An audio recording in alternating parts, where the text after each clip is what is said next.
Hello and welcome to Idea to IPO. I'm Jennifer Stowell, and Idea to IPO has been hosting tech startup events in Silicon Valley for many, many years.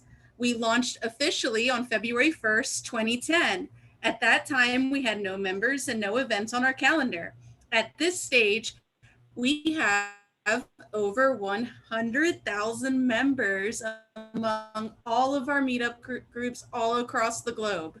We have organized, promoted, and produced over 2,569 events. By any standard, by any measure, we are the most active, most prolific startup event organization in the history of Silicon Valley, bar none.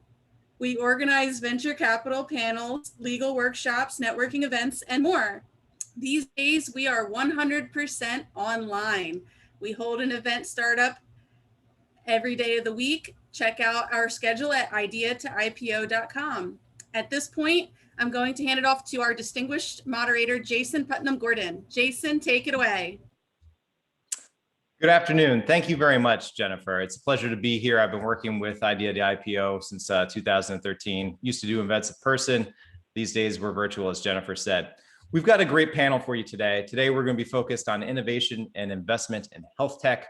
Fantastic panel with Mary Grove from Bread and Butter Ventures, Gary Goldman from the Global Health Impact Fund, and Ephraim Lindenbaum from Advanced Ventures. Before I turn it over to them and have them introduce themselves, I'd like to spend a little bit of time tell you about how we're going to proceed today. So today, the panel is going to speak for about, or the panel is going to have a discussion for about an hour.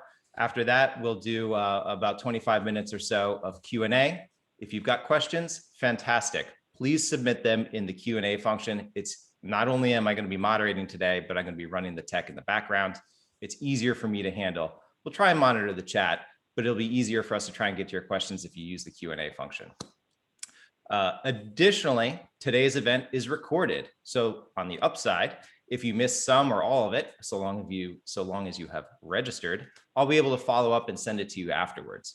Downside is it's going to be recorded for posterity. So please don't share any confidential information with us because not only may the people in the room today see it, but folks who view this recording afterwards may see it as well.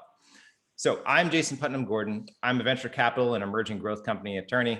I work with health tech startups. We're talking about diagnostics, devices, digital health, both on the consumer and then also on the clinical side of things.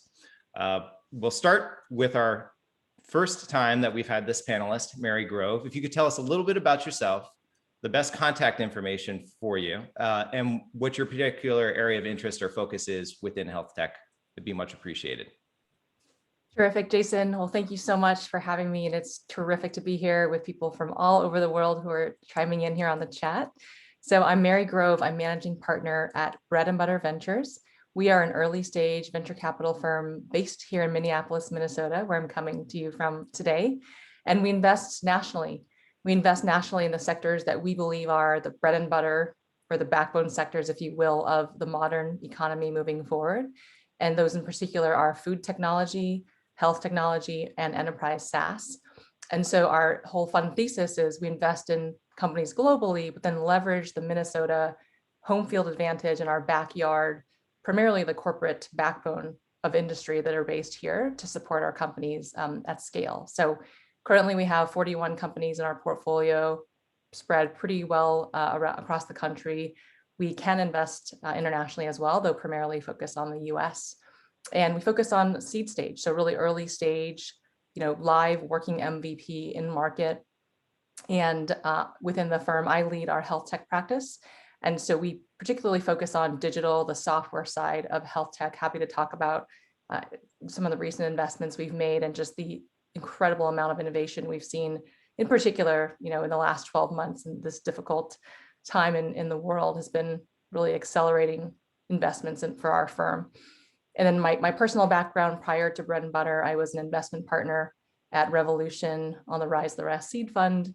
Before that, I spent 15 years at Google, where I worked on the IPO deal team when the company went public. I did early stage product biz dev for about 6 years. And then I built the Google for Startups organization for the company, which we scaled our efforts to about 130 countries. And so my passion is really about democratizing access to capital, supporting a diverse group of founders, and really interested in what's happening outside of Silicon Valley. Wonderful. We're delighted to have you here today. We're also so glad to be breaking out of the Silicon Valley bubble. Maybe we'll move over to Gary next. Tell us a little bit about yourself, your area of focus, and best way to get contacted if you want to be contacted. Oh, crap, and I just muted you. Sorry about that. That's okay. No problem. Thanks. I guguess it's 12 o'clock. Good afternoon, everybody. Nice to meet everyone. So I'll talk a little bit about myself. I'm Gary Goldman. I've got about 30 plus years of experience as a healthcare provider. I'm a physician, I'm a dentist, I'm an informaticist. I'm also a serial entrepreneur. I've had 3 digital healthcare companies over the last 25 years. And now I'm currently the founder and CEO of Global Health Impact Network and Global Health Impact Fund. And what we are is a clinician funded, founded, and managed venture capital fund focused on digital health. And we also are a global clinician-driven innovation network, which consists of everything that would be part of the ecosystem of taking idea generation all the way through commercialization. You know, the premise in which we created our fund and our network was totally clinician driven. I spent quite a bit of time traveling around the country as a consultant, as an informaticist, and it was really, it was hard to listen to all my colleagues who were all disenchanted, unhappy with electronic healthcare records, feeling like they had loss of control as to where healthcare was going. And more importantly, we all realized that if Judy Faulkner and Epic had 3 of us in her garage when she was building her solution, we'd have a very different healthcare world right now. So we built this network and fund with the idea of promoting the access and opportunity for clinicians to play an active role in this evolving digital healthcare revolution that's in front of us. We had the tech bubble when I first moved here. Now we've got the healthcare bubble. And we have an opportunity, but we're making it very clear that clinicians have to take a very active role in the process as advisors, investors, consultants, as well as the opportunity to be innovators and entrepreneurs. So we support all of that. And we are very agnostic. You know, we're looking to partner with virtually anyone that could add to the ecosystem of making that group of people successful. And I've participated in these numerous events with this group and have been continued to be very impressed with the programs that are put on and in how it promotes digital health. So I'm happy to be here. You can reach me and the Global Health Impact Fund and Network at gary@globalhealthimpactnetwork.net, and I will post it in the chat. We're delighted to have you back, Gary. Thank you very much. And Ephraim, it's great to have you back as well. Tell us a little bit about yourself, area of focus, and whether you want to be contacted and how to do that. Loaded question. Thank you so much, Jason. Yeah, thank you so much. Well, first, let me thank my esteemed colleagues and our host, Rob. I think like you, Jason, I've been doing this for so many years, I've forgotten, probably 2015 on. It's great to see both you and Gary. We've all done panels before, both on this network and others. And welcome, Mary. It's great to get your perspective as both a Valley person and now an ex-Valley person. All great to hear about. So a little about my background. I'm Ephraim Lindenbaum from Advanced Ventures, and I'm a recovering entrepreneur. I started my backstory as a founder here in Silicon Valley, launched and grew a very large company, 7 countries, 350 employees here through the 90s in Silicon Valley, got ready to exit in the first dot-com boom. And, you know, a big M&A offer came in. So I was the dumbest guy you ever met for not going public in the dot-com boom. And a few years later, smartest guy you ever met. In turn, it's somewhat binary here in Silicon Valley. If you're an entrepreneur that exits, you either start your next company or you become an investor. I jokingly say I didn't have any great ideas, but really what I had is some great partners. And we spun up Advanced Ventures in 1999. We're one of the few remaining 1999 vintage funds in the world, which either means we're gluttons for punishment or pretty good at what we do. We've invested through 3 successive funds now and currently investing out of the tail end of our 3rd and managed co-fund. In terms of digital health, our firm invests across a category of technology, health, and wellness. And as you can imagine, over 20 years, that's evolved. But we became really involved in the digital health category in the late 2000s, as you saw the real convergence between technology, hardware, and mobility. And that was really very much of our sweet spot. We've been historic food and ag investors. In fact, we're one of the first true ag tech investors in the world and have been through CPG as well. So when we saw this convergence, we really jumped in and we're able to leverage a lot of our expertise in the broader sense as it applies to digital health. And, it's been a great ride. As Gary said, we're in a bit of a bubble, but, it's a very precarious bubble right now. We were really blessed as a fund. We've had an exit about every 14 months since being founded. And, as it applies to digital health, we've had 2 exits in the last 14 months as well. In the digital health category. One right before COVID, where we left a tremendous amount of money on the table, and one during COVID, where we probably gained it all back. So we're excited to talk about it. It's a very interesting time in digital health, and look forward to the panelists. Fantastic. As I said, we've got a star-studded panel today. With that in mind, I've closed the polling. I'm going to give you the results real quick, and then we're going to pivot into the conversation and talk about what's happened over the last sort of 12 months or so, since that's when we found ourselves in COVID, as a prelude to talking about what we see moving down the pipe. So in the room, we've got about 30% of folks are first-time entrepreneurs, followed by about 20% serial entrepreneurs, which is great to see. We've got a few angel investors, a few VCs, some folks in academia. We've got some attorneys, hello, fellow attorneys out there, and where we're located. So we've got almost 30% in the Bay Area, and then 43% outside, somewhere else in the US, 10% in North America, 10% in Europe, and then a few in Asia, Africa. But don't forget, if you registered, we'll be able to send you the recording. So there'll be folks who will watch it non-contemporaneously.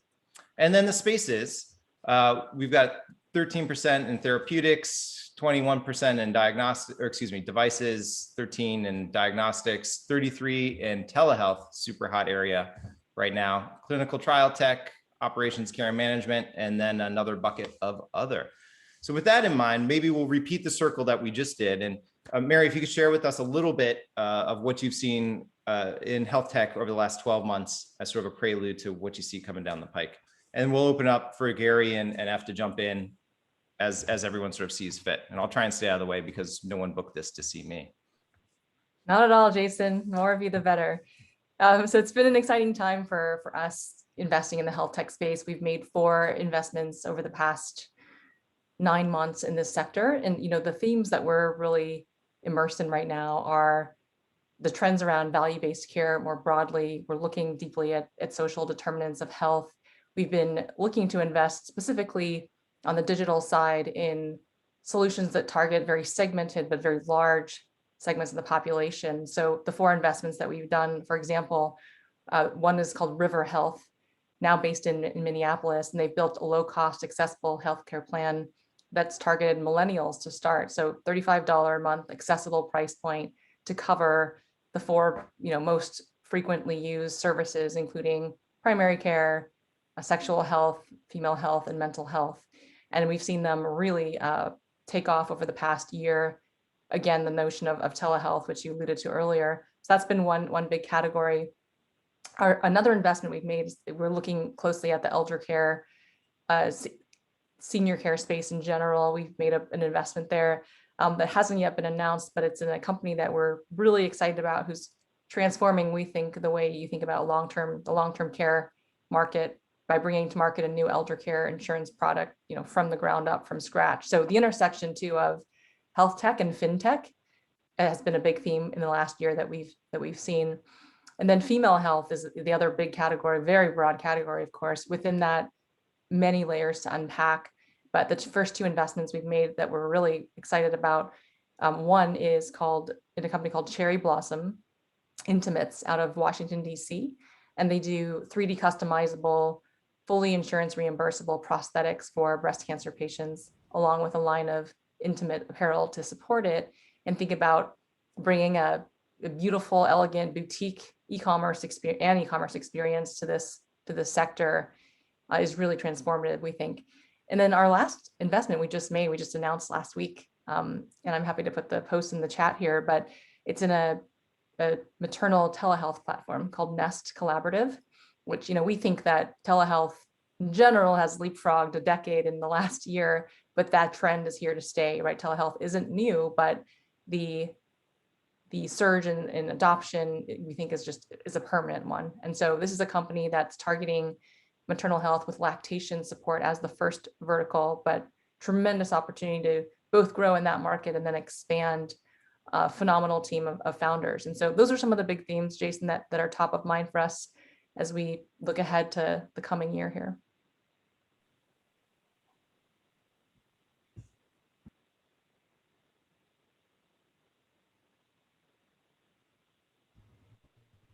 Do you want us to just jump in, Jason? You're muted. I don't know how that happened. Yeah, do you want to just jump in? That's fine. Sorry, technical issue Happy here. to. Yeah. No problem. So Gary Goldman. Yeah, so Mary, that's great. I really enjoyed listening to that. We as a network and venture fund of clinicians have taken a pretty specific focus on digital health. I like to joke a little bit that I spent my whole life taking care of patients, and somebody upstairs must have been watching me, because when the crazy doctor started a venture fund on digital health, I think somebody upstairs looked down and said, you know what, let's help digital health a little bit and let's give them a pandemic to kind of like facilitate things, which is of course not really funny, but the reality is that, we've spent the last 3 years on from our perspective, putting together a network of clinicians that could go out and add a level of due diligence to the process that wasn't typically done. I mean, avoiding like the Theranos kind of investments. Again, had Elizabeth Holmes had 3 pathologists on her team, that would have been a dead company very early on. So with that said, we targeted our investments and the due diligence with targeted investors. So we would go out if it was an orthopedic solution or if it was in the maternal fetal medicine space, and we would identify OBGYNs or orthopedic surgeons. And we would spend probably as much time clinically doing due diligence evaluation as we would the typical venture capital due diligence. And with a focus on identifying, we picked digital health because I felt that we were, from my perspective as an informaticist, as a serial entrepreneur, really at the precipice of a revolution in healthcare, and then how, with or without us, it was moving forward. And then of course, the pandemic happens, and that really forces especially telemedicine and remote patient monitoring into a place where no one would have ever anticipated, because most of those businesses were, I will say, tagging along slowly with some progress, but not a huge amount. So I feel kind of lucky that we were in that space. But the approach that we use is like, if you look at maternal, the maternal fetal medicine or obstetric space, our focus is we went out and looked at how do we monitor babies during labor and before labor during pregnancy. And the typical technology would be using fetal heart rate, right? Now that's been used for, 50 years, but it's reliably unreliable and not very predictive. And it results in unnecessary cesarean sections. And it also results in a delay in the diagnosis and treatment of a problem with a fetus during labor. We went out and found a technology which now allows us to non-invasively monitor transabdominally fetal oxygenation. Pretty much everyone knows what a pulse oximeter is. It monitors your oxygenation and ability to oxygenate your body, and how effective your lungs are, and how effective your system is from a patient perspective. So we can do that with a baby now, which is directly correlated with fetal outcome and fetal well-being. Which is a game changer. And we were able to identify that very, very early on, because we brought onto the table a group of obstetric anesthesiologists and a group of maternal fetal medicine doctors and OBGYNs.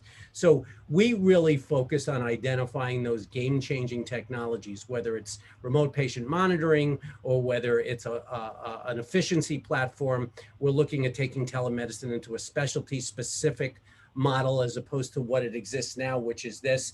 I laugh a little bit. Now that the pandemic started, I walk in our bedroom and I watch my wife sit in front of 3 computers, which is so inefficient because she has Zoom on one computer and she has Epic or the electronic healthcare record on another, and needs another computer, which she's not allowed to use for anything else, to look up things. So that's the efficiency of technology that we have in the new world, which is kind of the way electronic healthcare records started. They added a huge level of inefficiency to our workflow as clinicians. So the idea of being able to identify those solutions that really affect a provider's ability to collaborate with a patient. Because at the end of the day, all this other stuff is great and revenue cycle is great and how acute care works. But at the end of the day, if we can't maximize the interaction between a patient and a provider in a way that takes care from episodic disease care to complete care, we've failed as a healthcare system. So that really is the approach that we take, and we look to partner with other venture capitalists and with other parts of the ecosystem, because as clinicians, we're agnostic. We just want to help healthcare. So that's the approach that we're taking. And I think that's really the way for the future of healthcare technology to succeed. Super. F, what have you seen? Yeah, no, certainly. Well, just to pivot, great feedback from all the colleagues here. I mean, I think, now is a really interesting time in digital health. I think one of the things that is, front and center is this COVID epidemic. It has really exposed significant opportunities throughout the value chain on one hand.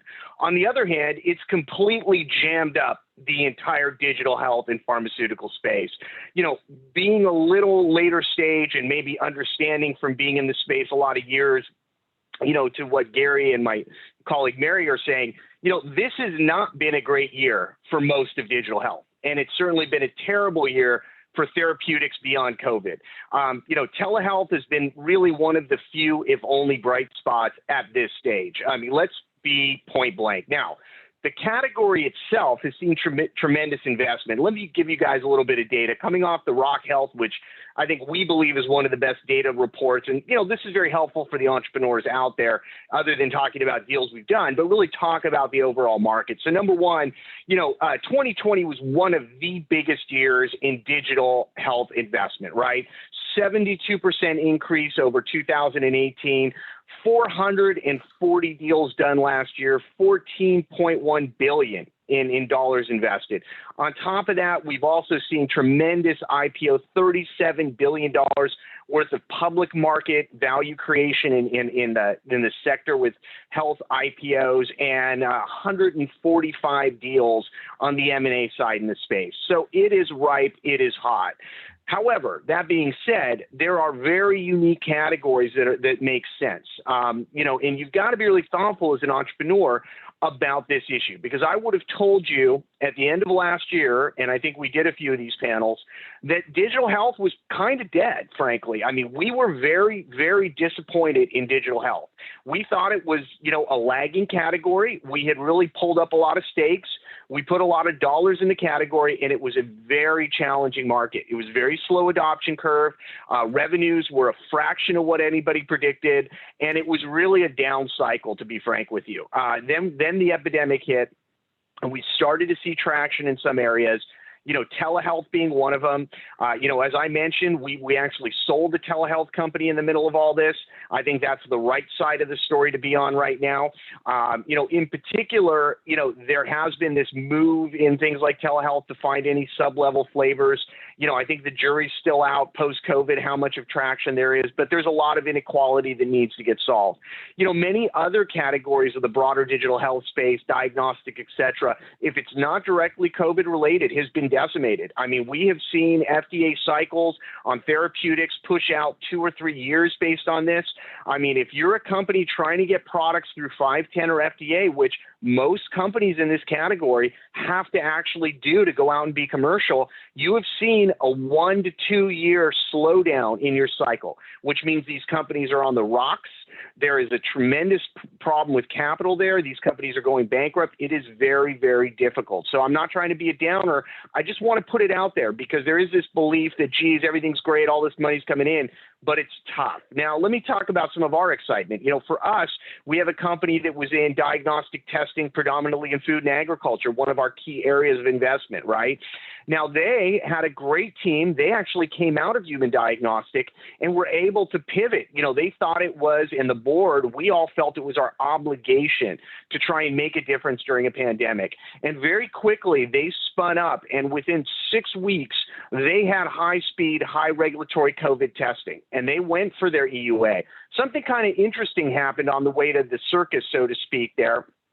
The FDA said, we're spinning up something called Operation Warp Speed with our RADx program. This is for folks that can really move a needle beyond putting out a standard qPCR, PCR rapid test, which may or may not be accurate.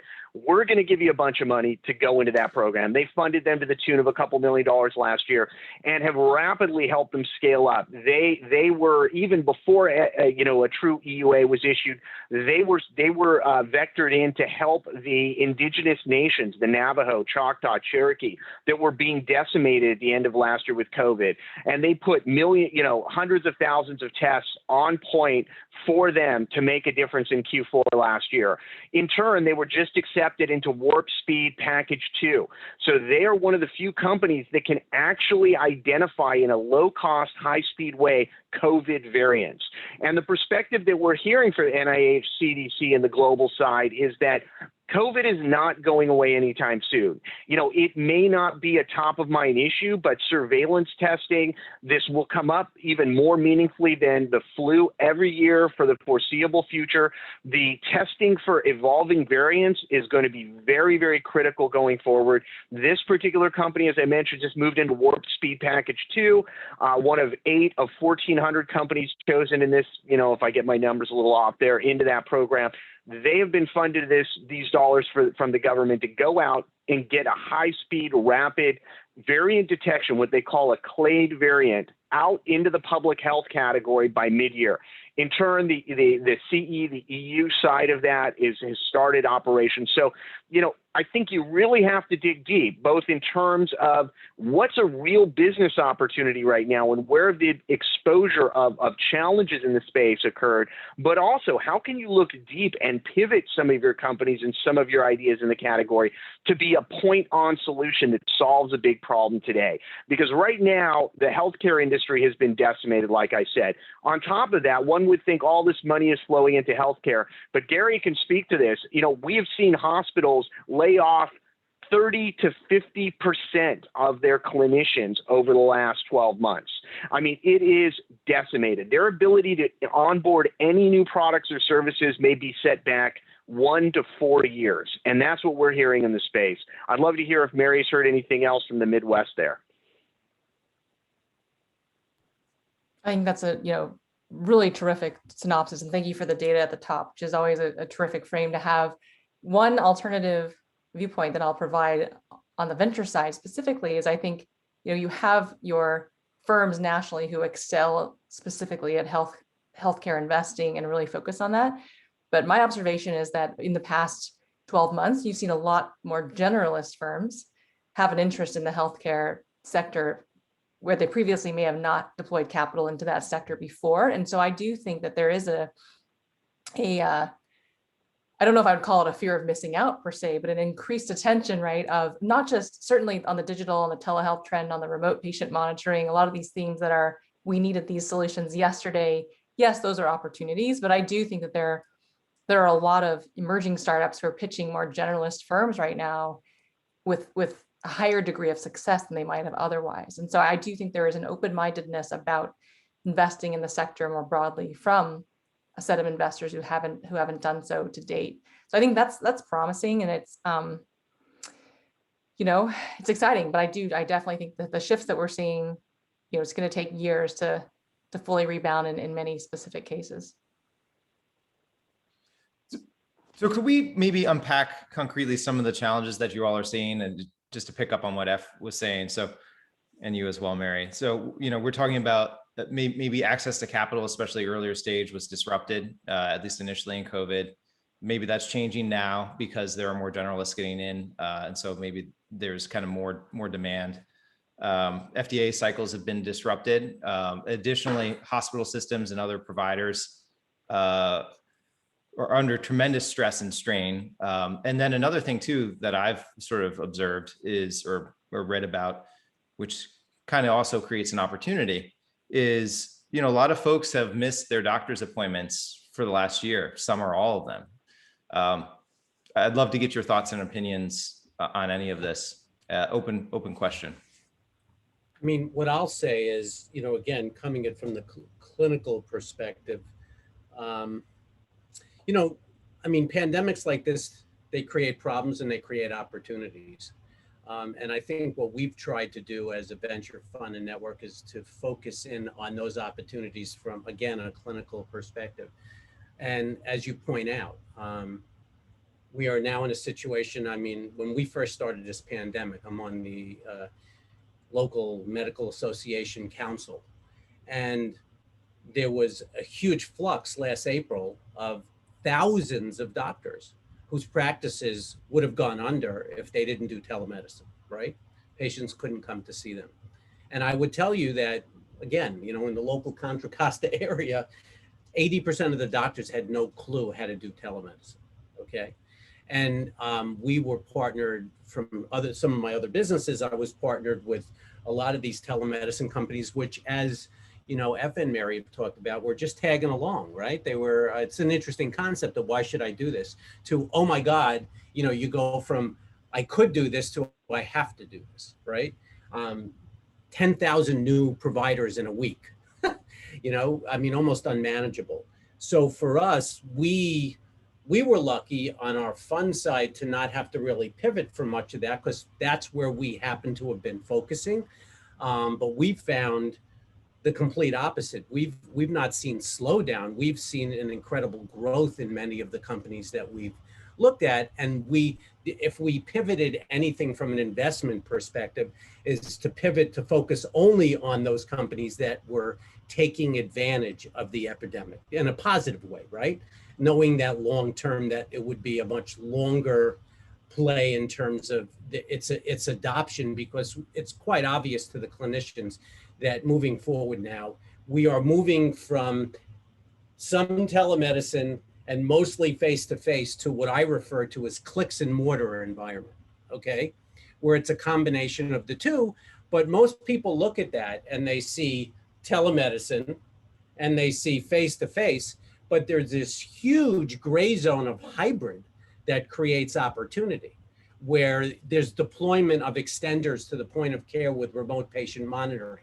There's chronic disease management. There are ways to monitor the little surgery that's going on, getting the patients out of the hospital earlier, leveraging these solutions, and then monitoring them at the point of care. Senior living, assisted living.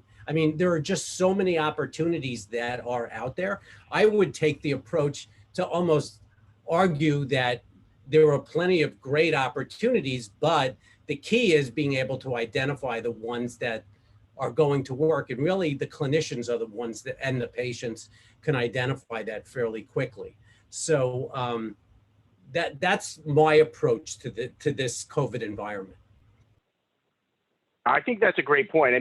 Being able to identify, they're both early stage opportunities that there's no expectation of exit for 5 to 7 years, and that totally makes sense.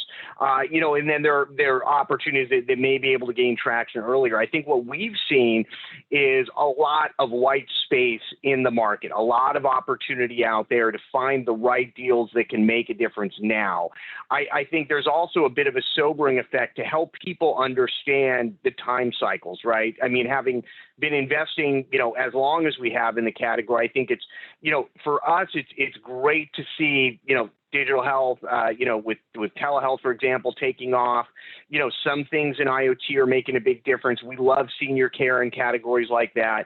So there are a lot of great opportunities. I think what has happened is, a lot of entrepreneurs have really started to pivot. And that's just like what I was talking about one of our companies. I mean, it's not just looking at, how do we approach this with the mindset that maybe started before, COVID. How do we approach this from a unique standpoint, number one? The second piece is we're seeing a lot of deal flow that, frankly, is just too late for this epidemic, right? Another test kit company, that's not a venture deal. There's lots of other capital out there that could, really invest in that. If it's super innovative, if it's a breath-based DNA story, if it's something super unique, then it totally makes sense. But, we've seen people come to us with, another qPCR or PCR test, another mouth rinse. Those are things that, I think have really sort of spent out in the market itself. And then, what I think the entrepreneurs are having a hard time getting their arms around is who's the payer. What we're seeing so much of today are entrepreneurs that come in, they pitch us a story, and they don't understand the ground rules of the game. And, I'm not trying to be the downer VC of the day here, but what I am trying to do is there are a lot of entrepreneurs on this call today, 122. It looked like many of you are entrepreneurs. What do you need to be up to speed on to come talk to us, right? You need to understand the FDA and all of its variants. What type, if any, approval do you need, right? You need to be able to talk about insurance reimbursement. If you don't know what a CMS code is, if you don't know who your payer is and how they pay, and have a mechanism for doing so baked into your product. I can't tell you how many telehealth deals we have here. They roll in, we're going to do this for mental health. Well, how are you going to get paid? Oh, we're going to get insurance money. Well, where's your CMS code? Well, what's that? Okay, they just lost, they'll never get another meeting. So whereas, the telehealth platforms that we, were involved in that had 5 years under their belt, they were integrated with insurance. They had doctor waiting rooms. They had assignments. They worked with folks like Gary over the years to get it into the cycle. So like I like to say, we like to be pointed into the wind in one of these. So in our mind, great companies get bought or sold or go public in this opportunity, and we then look for the fertile fields to get into over the next cycle. So when we get these entrepreneurs, I think as you need to think entrepreneur, how is this relevant? Do you have all the right pieces of your story when you come to us? Because, to Mary's point, yeah, there's a lot of money out there. What I will tell you is, if you want your company to survive more than 18 or 24 months, taking money from a VC that doesn't have skills in this category, an investor that doesn't have skills, patience becomes a problem, right? If you haven't hit those milestones, if you're not where you hope to be in 18 months when you run out of money, there isn't money out there, because you will run into, at that point, the bloom will be off the rose to a degree, that the money that's rushed into the category will have dried up, and you'll be left with people like the three of us who've been doing this for a long time. We're going to ask you hard questions, and if you don't have answers, you will have lost the opportunity to bring your idea forward. So my thought is, and what I encourage all investors to, entrepreneurs to do is understand what we're looking for. Make sure you understand your market. It's not just building Zoom for telehealth. It's not just like, hey, I've got this great, IoT device for seniors out there. It's all about who's going to pay for it? What's your adoption cycle? Who do you sell it to? And then looking through that cycle and saying, where do I have to interface with the regulatory authorities? I hear so many people come to me, entrepreneurs, and say, oh yeah, this is a IoT device. I never have to talk to anybody on the regulatory side. And then they tell me they interface with Epic, which is a medical record. And all of a sudden that blew up. And I see, Gary, you can give a lecture on this, but all of a sudden they really do have to interface with regulatory authorities. And the minute that data hit Epic, and the minute the telehealth guys have to report back to a clinician, all of a sudden you're back into a regulated product, and they had no idea what they were doing. So what I really push forward to the entrepreneurs, understand your market. Figure it out. If you come to us and say, we're getting through the FDA for 510 for less than $2 to $5 million, you're going to have a really short meeting. No, I think that's great and true, F, and fantastic input from everyone. I mean, maybe this is a good opportunity with about 30% of the room being first-time entrepreneurs to also just sort of talk about stages that companies will, startups will go through, and funding and who funds at what point in time, and also kind of where each of you fits in. Again, I know you announced it earlier, but it's also a great sort of segue to that. Mary? Sure, Gary, I think, are you speaking?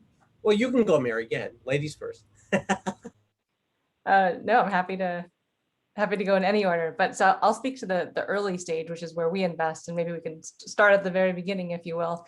And so, early stage investing is a very risky category, but to me, the most meaningful and fun. Personally, I really love it. At that point, the things that we're prioritizing, we always say that we look for 6 things: team, product, market, traction.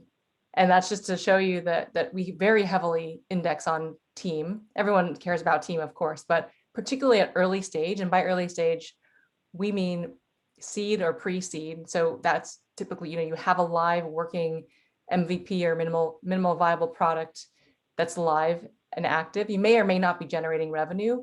About half the companies we invest in are generating revenue when we invest, and that's typically in the 10 to 20K monthly recurring revenue stage. So just to give you a flavor of just how early, at that point, a company typically has raised some capital, not usually from institutions, friends and family round or an angel round, just to prove the concept and really get that MVP out there and working.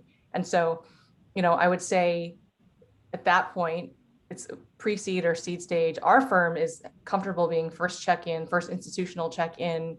We're happy to lead rounds or follow someone else's lead, but we're very much about collaborative capital and bringing others to the table with us and co-investing in the syndicate. And so I'd say, Nest Collaborative, the company I shared earlier, we were one of about 6 firms who participated. A lot of health tech expertise around the table with, Altitude Ventures, with Portfolios Femtech Fund, with Wavemaker 360. It doesn't have to just be healthcare specific. I think it's important for you as an entrepreneur, think about who you want to have a seat at your table, to be in the trenches with you for the next 5 to 10 years. And, not just in the good times, but equally in the challenging times. Who do you want to work with? Is that alignment there? So 100% encourage you to do the homework on the firm, on their investments, talk to entrepreneurs they've invested in. And it's easy sometimes when you're running a million miles an hour to want to take the first check, but really that alignment is so critical. So I couldn't stress that strongly enough. And then, traction, what does that mean? It means a lot of things depending on the business. But for companies this early, to us, revenue is secondary. There has to be, yes, a viable business model. And to F's point earlier, understanding that payer landscape to a T, understanding, who's going to pay for this. And that's a shifting landscape every day. But more important is the engagement to us. So it's, monthly active users or daily active users, depending on the business. How long do they spend? What's the churn rate? Why are people leaving when they do? Understanding the, CAC to LTV, just really understanding your data inside and outside. It's one of the most impressive and then the least impressive things we see is a founder doesn't know the data inside and out for their business. And then the last thing I would say is just, don't shy away from the competitive landscape piece. We know that these markets are, these spaces, there are numerous players. It doesn't mean that it's still not a $1 billion unicorn opportunity waiting.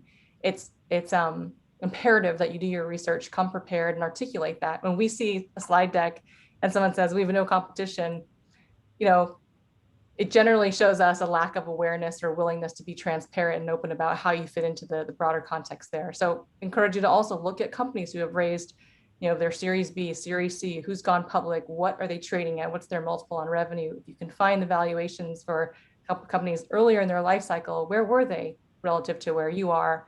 What does it take to get to each stage there? So a lot to unpack there, but it's really exciting. I think that the framework applies to a lot of sectors, but in specifically, within health tech. So yeah, team, product market traction. So yeah, I'll chime in. And I agree with virtually everything that Mary just said. It's and investing in healthcare, having worn every possible operator hat there is over the last 35 years, including being a serial entrepreneur. I try to put myself in the seat of being the founder and the CEO too, which is a very different role than sitting in the seat of being a venture capitalist looking at a company. And in healthcare, it's even more complex because depending on where your company is in the cycle determines really what we're going to be looking at, right? So with our fund, we actually support everything from idea generation. We actually talk to and people who want to be innovators, and we get together focus groups and identify problems and solutions and then help them create a company around that. But at the other end, we've made investments in, Series A investments as well, which are very different companies. So if you break that down, and so what are we looking at when you are the founder coming to us, right? Now, if you're at the beginning of the cycle, you're a very early stage startup, as Mary mentioned, and we're not worried about revenue. You're pre-revenue at that point. Yes, we want to know that you have a solid business model that will ultimately, as Ep says, have an understanding of the process so you know where your revenue is going to come from, what your total addressable market is, who are the correct channel market partners to market your solution. I can tell you that as a venture capitalist, when we look at some of those early stage companies, what we try to do, believe it or not, is, you don't think about this until you're actually on the investment side of it. When you make an investment, you have to say to yourself, okay, I'm a 7-year fund, okay, and we're going to get in really early. Where do I see this exit happening? Are they an early exit? Are they a late exit? Is it going to take them 7 years? We try to identify those device companies where we know. I mean, as the example, I mentioned Radiant, which is the fetal heart rate, the fetal O2 sat monitoring company.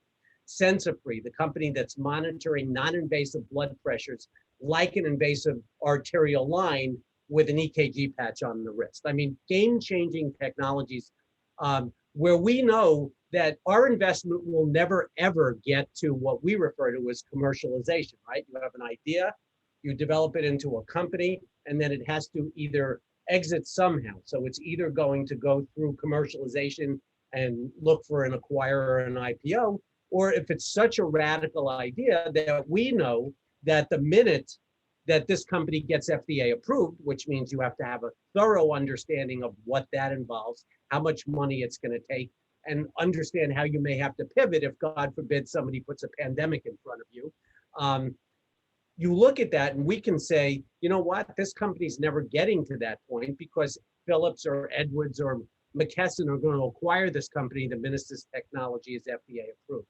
So from a investor perspective, we look at companies that way as well. And if you're a company that I know I'm going to have to walk you through commercialization, I know that my network is going to be as important as my venture fund, because what you'll expect from us, and Mary alluded to this, money is just money at the end of the day, especially in healthcare. You need a partner who can work with you as either a lead or as part of a syndicate that can bring to you all those things necessary to push you through the ecosystem of introductions to healthcare systems, introductions to those channel partners that are not easy to penetrate in healthcare. It's very different than other sectors. So that becomes very important as well. So, and then the last part that I'll say is what I found fascinating is the evolution of where certainly the way we look at companies now. The one thing that is absolutely for sure that we haven't really discussed very much up until now is that what's radically changing in healthcare is data. Okay, we are generating now so much data that is really not very effectively being used for many things, including improvement of healthcare, efficiency of healthcare, access to healthcare, not just domestically, but globally. All of those things are now possible because of data generation, but we have a huge void as to how to manage that data. And that's an opportunity for investments as well. And that's where blockchain comes in and data management comes in and machine learning comes in. All of those things become very, very relevant. And you can't just use the term as a way to pitch to a VC, you have to actually have an understanding of those and incorporate those into your solution. And of course, the last thing is I've talked about it, and I laugh because 9 years as an informaticist, when somebody says to me, oh yeah, we can integrate with electronic healthcare record. And I'm like, no, you don't understand who you're talking to. Explain to me how you're going to actually accomplish that. Because I will tell you as a clinician that if you give me a solution and I have 5 minutes with a patient, if I have to go outside of that electronic healthcare record, which is in front of one of the 3 computers that I have in front of me, and I have to go to another website, non-starter, never using your product, right? So and that's a very early on part of development.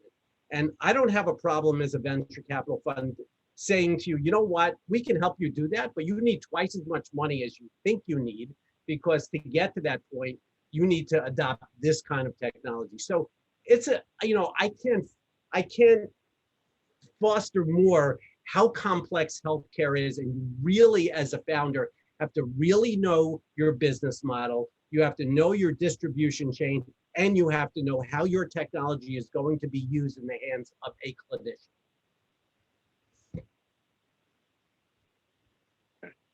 Great feedback, everyone.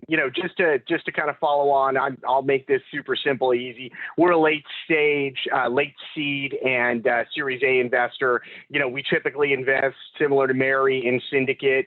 We've been very active in the category, since the, as I mentioned, late 2000s, early teens, so we've run a full cycle on digital health. So, you can probably hear us speaking from a lot of, experience on the ground with some of this stuff. Echo everything my colleagues say, just in terms of understanding where you're at, in terms of space, et cetera, to the point earlier, there are a lot of funds that have gotten into healthcare. I mean, there was a data point we saw recently that, 2x the volume of investors have got in. Our belief is if you're investing in healthcare today, you're about 3 years too late to catch this little window right now. But from our standpoint, there are so many great opportunities and such a great time as an entrepreneur to go do this. There are, accelerators, incubators, et cetera, that are all part of that early ecosystem. There are early funds like Mary's that can, outside of the Valley here. So, you don't have to be at a, Boston or Silicon Valley to make make an impact, although it is helpful. And beyond that, I think, there are a lot of ways that you can interact with the health systems themselves. Many of these hospitals and health systems have spun up their own accelerators and incubators, and you need to do that. The other thing, going back to some of the things that my colleagues were chatting about pitching us. The first thing, we look at is regulatory. If you don't understand it and you can't figure it out, and you don't have the right metrics and the right spends and everything else, you're DOA, to use a medical term with us, number one. Number two, your business, how you get paid, that if you don't really understand that, you're DOA.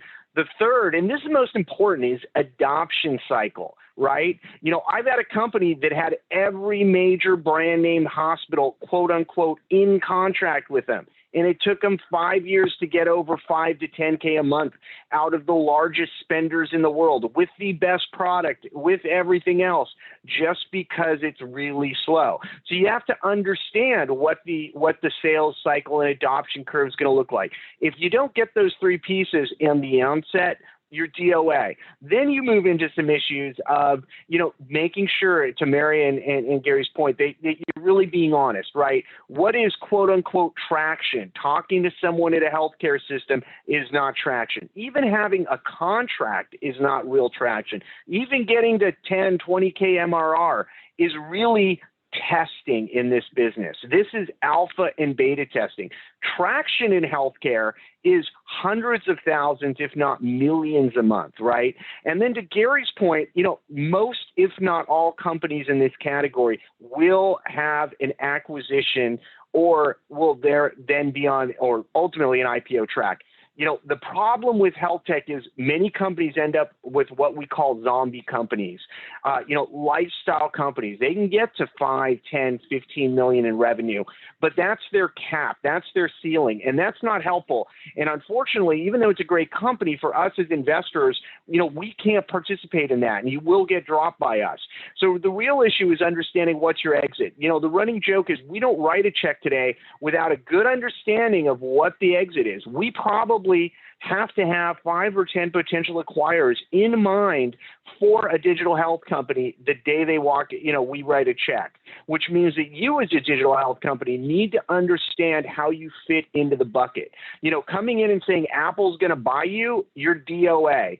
You've got to understand the supply chain, the distribution channel. If the word McKesson doesn't come out of your mouth somewhere along the line, you probably don't know your industry. If you haven't, like Gary said, talked about Epic in the first sentence or several deep in there, you're probably not going to get anywhere. So I really encourage you, there's a lot of what we would call, inexperienced capital moving into the space. But like I said, 18 months from now, you'll be dropped DOA and you won't get the smart capital if you don't make these moves today. I think that was a great, I'm sorry, Gary, go ahead. I was just going to chime in. I'm looking at the questions. So, somebody did ask about the founding teams and is there a combination that works? I think what's more important, and, I love what Mary said, having, I consider myself, I'll laugh about this, but I'm a doctor. I'm like a hacker when it comes to being a venture capitalist, but I'm surrounded by experts.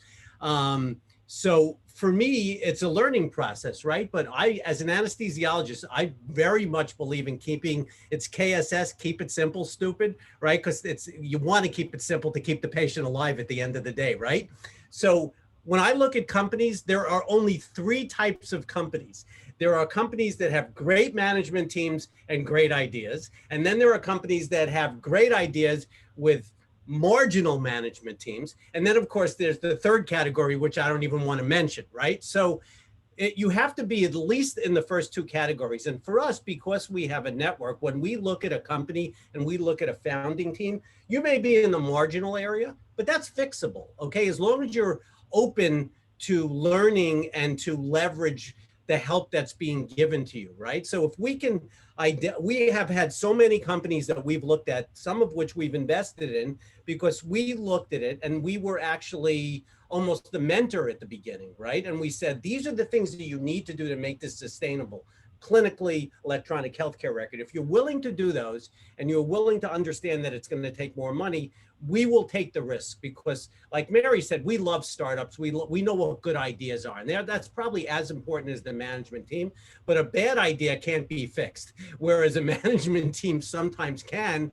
And if it's at least fixable, then it may be worth an investment. So that's important. And then with respect to the question, so what that means is the one thing that a management team has to have is it has to have channel expertise, right?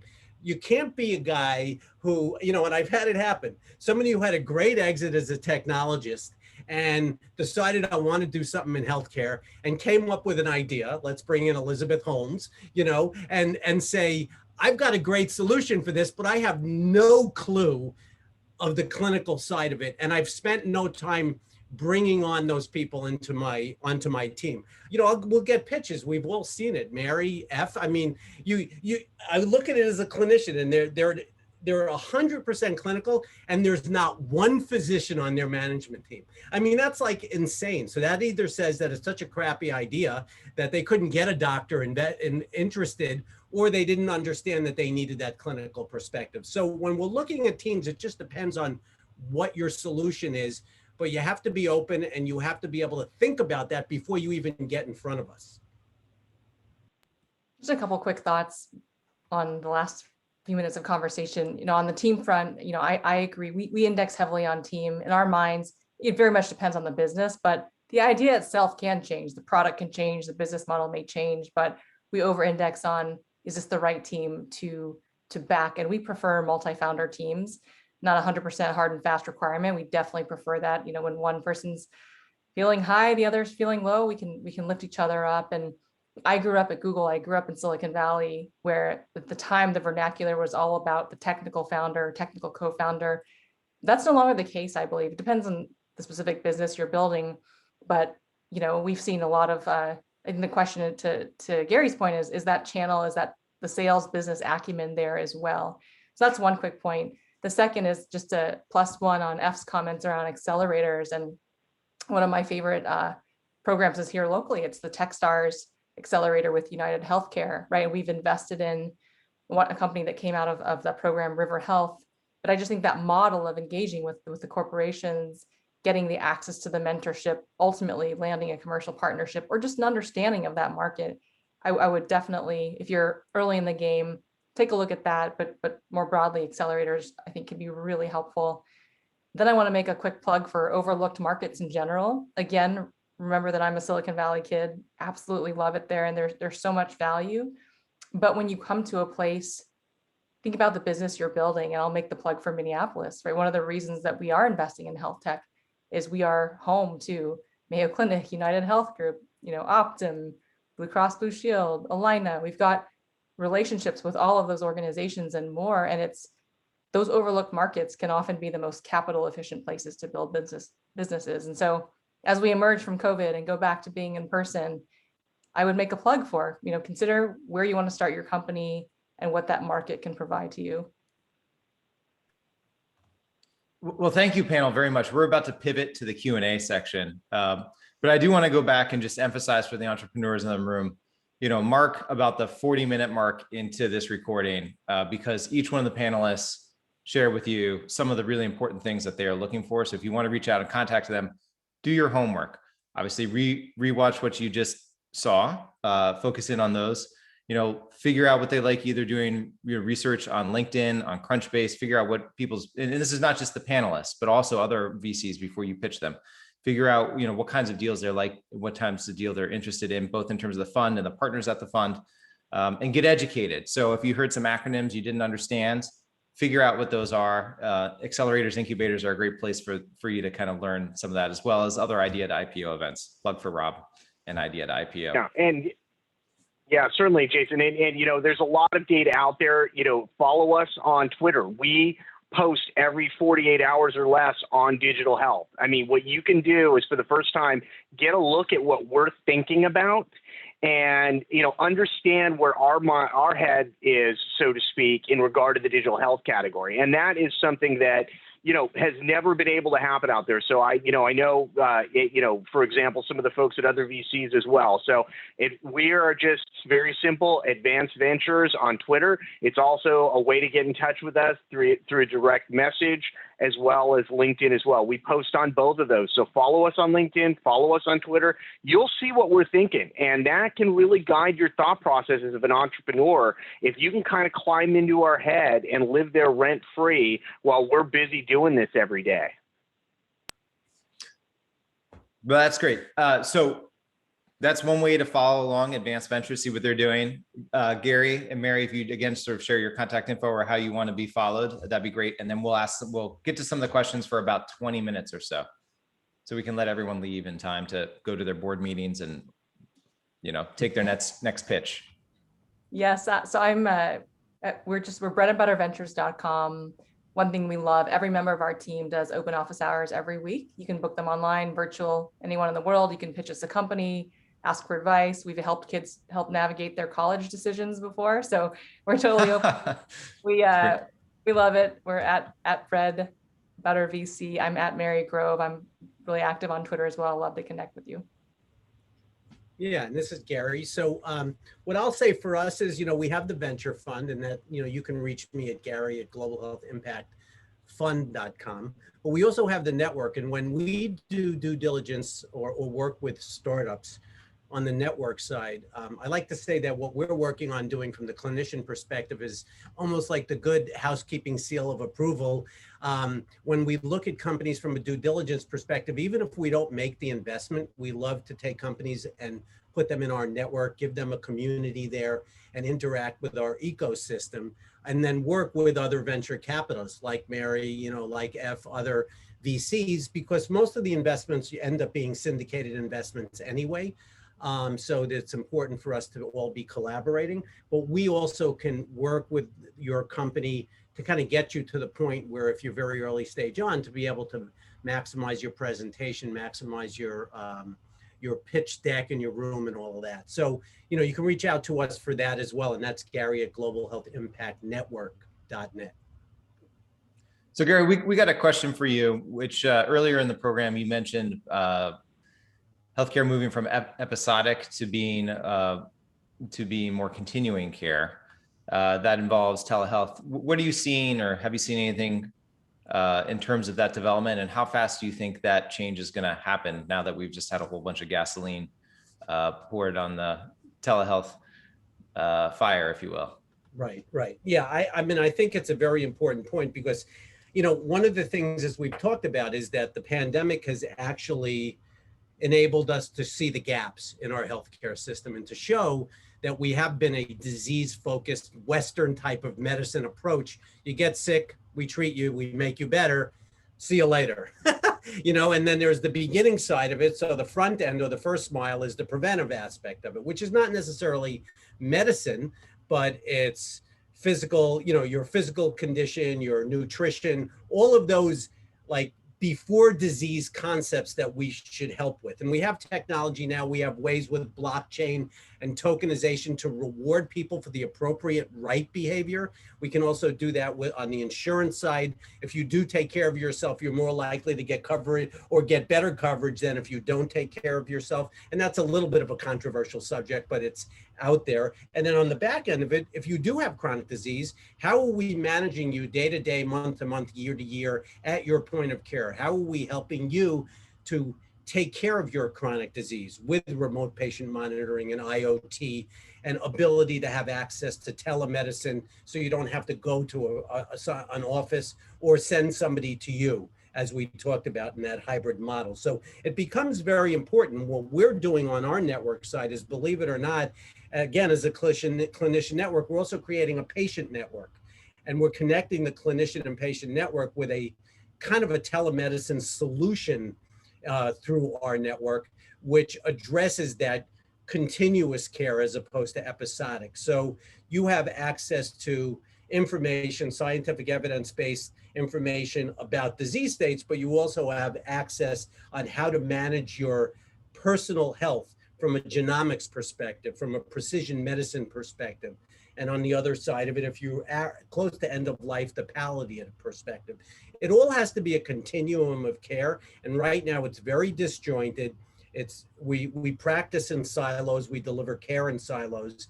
And I truly believe that because of the acceleration of technology and now the focus that we have because of the pandemic, that we're about to hockey stick in terms of the way we deliver care. And what's exciting to me as a clinician is the solutions that we're building are deployable worldwide. We're not talking about just Contra Costa or Minnesota. We're talking about Bangladesh, and we're talking about places that don't have access to care. And we can deliver excellent care to the point of care anywhere in the world. And that's the part that's exciting. And there's a lot of attention from the VC perspective, from the HCO perspective, of the government perspective, now that we have the correct administration to kind of deal with that.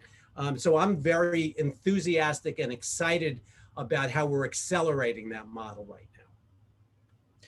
F, there's that almost kind of dovetails perfectly with another question that's tailored for you, F. I mean, do you see that continued acceleration, or do you think that there's going to be a bit of a pullback as we continue to move forward in time, and that digital health will kind of recede as it was sort of before the pandemic in terms of funding? Yeah, certainly. I mean, it's really challenging to estimate that model. You know, there's a ton of capital coming in. You know, we were joking before we went live today about, I remember the AR, VR bubble, the first, second, and now third blockchain, crypto bubble.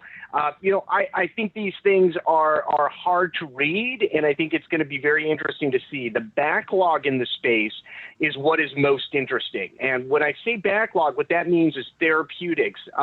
There's tremendous, amazing technology that is jammed in phase 1 to 3 clinicals. I mean, we're even seeing stage 4 clinical companies that should have billion-dollar market caps that are scraping around for capital right now, on therapeutics that are game-changing in key disease states like cancer that are really in the backlog of the pipeline. So I think it's really important to understand, where you fit into the cycle as a startup, where you're going to start your journey, where you're going to end.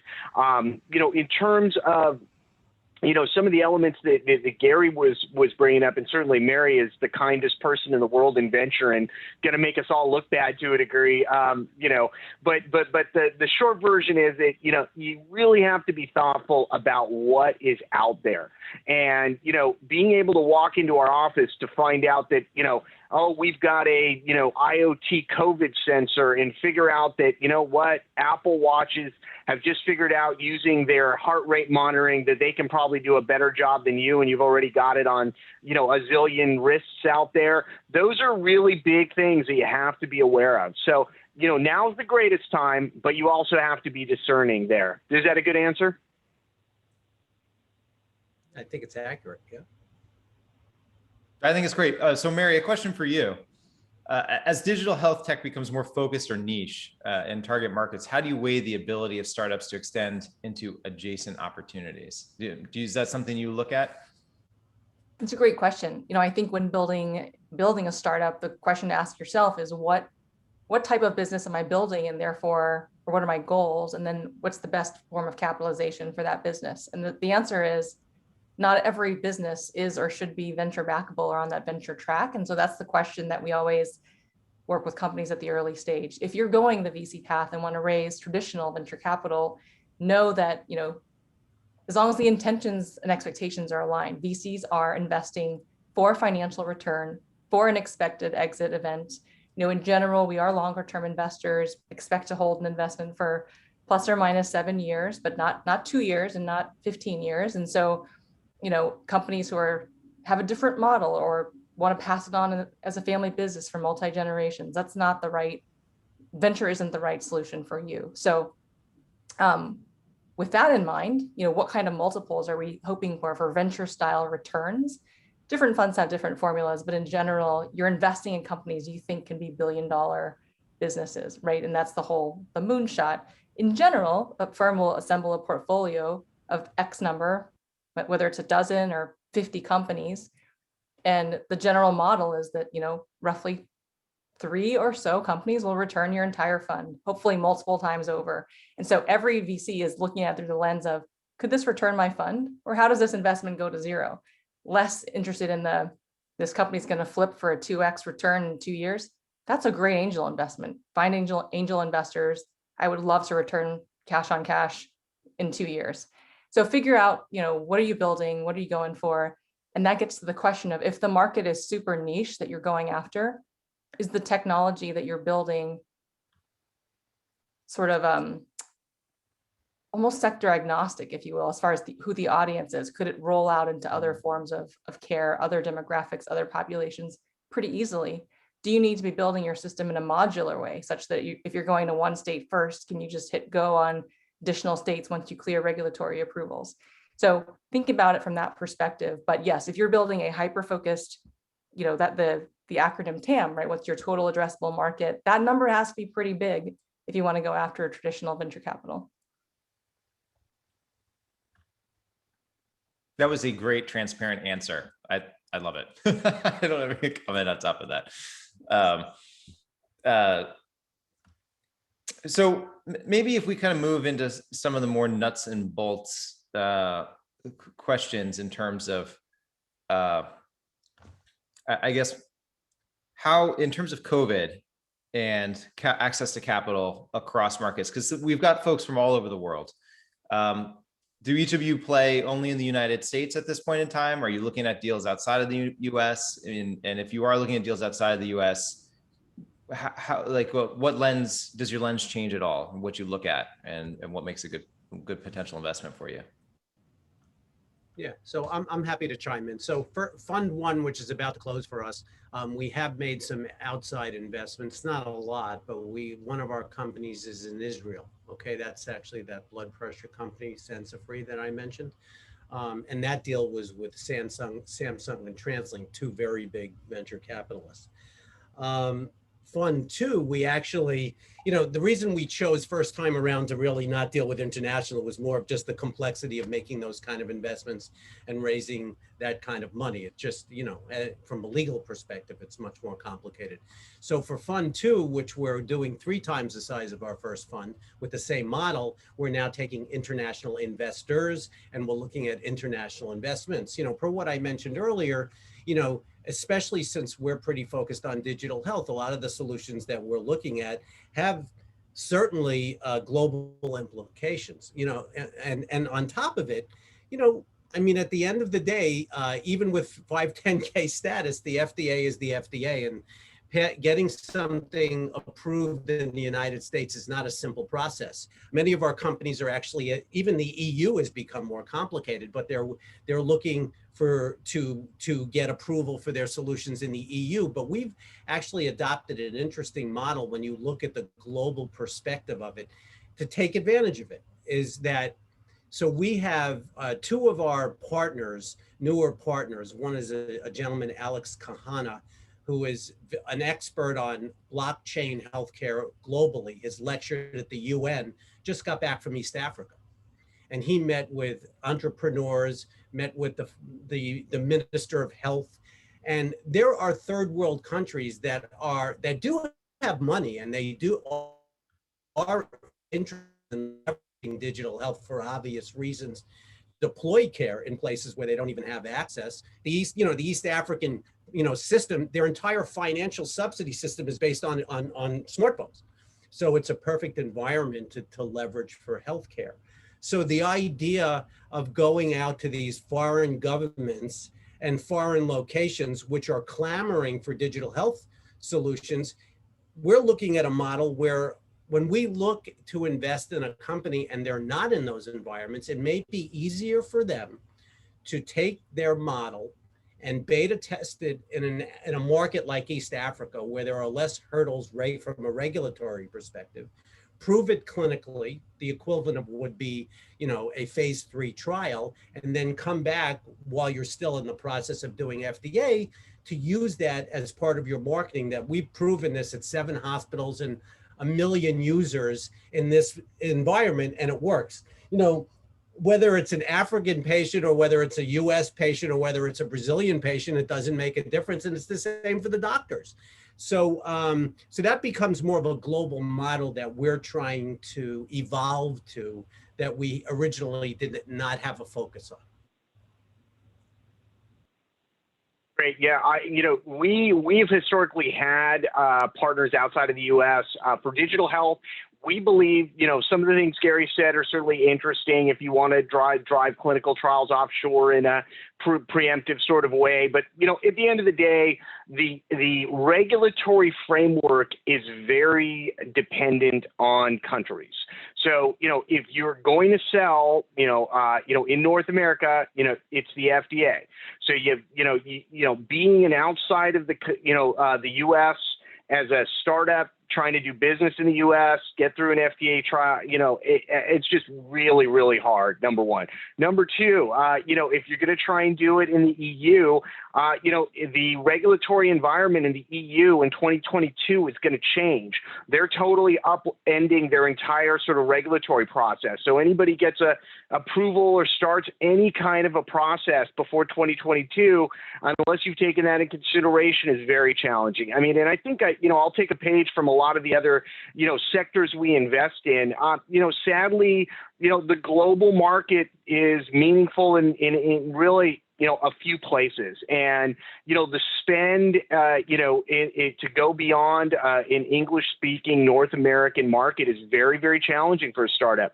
Startups to come to us and say, we're going to go do business in Europe, they don't get a lot of traction, in our mind. So, if you've got a big opportunity, sadly, this is the big place to get it. And then to the second point, there's a lot of healthcare companies, as Mary was saying, that, don't need to be IPOs. They don't need to be anything else. You can build a great business without coming to venture. There's also a ton of government money all the way down to the city and state levels that are available for these kinds of things. Building a telehealth platform that goes public or gets bought, that's really hard. Building a telehealth platform that ends up being a good 10, 15, $20 million business that solves real user needs in your region, in your city, in your state, those are great things as well. Just understand, we work for people, our investors, and their expectations are quite high, and we have to follow their lead. Well, wonderful. Well, we're coming down in terms of the amount of time left in today's program. So what I'd like to do is give an open mic to each of the panelists for about 60 seconds or so to provide any information, any thoughts, any comments, also to provide your contact information one more time if you want to be contacted by anyone here. So we'll start, since you led us off today, Mary, we'll start with you if that's okay. Sure. I just want to say thank you for the opportunity. What a rich, incredibly interesting discussion. I feel like both of you guys need to have your own network TV show or something. But would love to continue, working with both of you and with everyone who joined us today. I would say overall, the future is bright. I'm bullish. I think that we're beginning to emerge from a difficult era, but we have seen historically that periods of economic recession have led to incredible unicorns, whether it's WhatsApp, Instagram, Uber, locally here in Minneapolis, companies like NativeX, Gov Delivery, who've had successful exits. So I think the silver lining is constraint breeds creativity, and I think we're in a really great position to do so. So would love to stay connected, and to answer the earlier question, we at Bread and Butter Ventures, we can invest outside the US. We primarily focus on United States. Where it's outside tends to be a function of a specific sector. So food tech, for example, is one of our active practice areas. We see a tremendous amount of food tech from Israel, from Brazil, from Asia. We've seen a lot of great inbound. So it's more situationally dependent on that. But if you are thinking of coming to the US, my advice would be most generalist firms, unless they're large global firms, you need to come to the US, open in a presence here, establish a customer base here. Most VCs here want to invest in Delaware C Corp. So, think about those considerations, but it is a very global world, and I'm confident that the best solutions, the best ideas can come from anywhere. And so thank you for the opportunity to be part of this great conversation. Thank you. Gary? Thanks, Mary. That was great. So yeah, first of all, it's been a pleasure, interfacing with all of you on this call. It's been a great call. There's a lot of great feedback from the audience. What I would say is that I would encourage any of the entrepreneurs out there. We have a large group of entrepreneurs who are really very interested, no matter what stage you are, and if you're in a digital health environment, I would encourage you to reach out to our network, join our network, leverage it, take advantage of it. And then, as I said, we're pretty agnostic, and we will foster the relationships between other organizations and other venture capitalists as well. And I encourage you to contact us, Gary at globalhealthimpactnetwork.net. Well, first, let me start off by thanking our fearless leader here, Jason, our moderator. Thank you so much for wrangling such amazing people here. My colleagues, Mary, Gary, great. Hope we're on a ton of panels going forward. Love to connect Mary offline as well. I think, I love Minnesota. It's a great place, and lots of good reasons to be there and find great entrepreneurs. Rob, congratulations. This going global is huge. You should have been global the whole time, and the pandemic made you do it. I really appreciate it, and so glad I'm not eating Costco pizza after this. And then, just in closing here, I will say that, entrepreneurs around the world, this is a great time, regardless what category you're in. Digital health is a phenomenal category. stay at it. There are lots of ways for you to transition into the United States if that's where you want to be, or build great big companies in your own country. So, you know, it's one of the greatest times to be alive. It's one of the greatest times to be an entrepreneur. You know, the funding is out there, the accelerators, the incubators, and their VCs like us will help you map it. When I started as an entrepreneur, you know, this was like Wizard of Oz. We had no idea how to go and tap folks like us. Now you can sign up and actually talk to a super successful technologist and VC like Mary by just signing up. So, you know, blow up our inbox, get a lot of great data, and build awesome companies, because that makes our job work. Well, terrific. And we're about out of time today. I want to thank each of our panelists, Mary Grove, Gary Goldman, Ephraim Lindenbaum. I want to thank each of the attendees today. We had a lot of questions. We were able to answer a handful of them. I'm sorry we didn't get through all of them. My name is Jason Putnam Gordon. I'm a venture capital and emerging growth company attorney. If you want to reach me, LinkedIn or jgordon@Polsinelli. I also have office hours, so feel free to reach out. Happy to chat with you. I want to thank Idea to IPO. It was a fantastic event today, and the recording will be made available in about a week. So other than that, thank you again, everyone. Have a safe and happy, healthy day. Take care. Thank you. Take care. Be safe. Well, Bye-bye now. Good luck.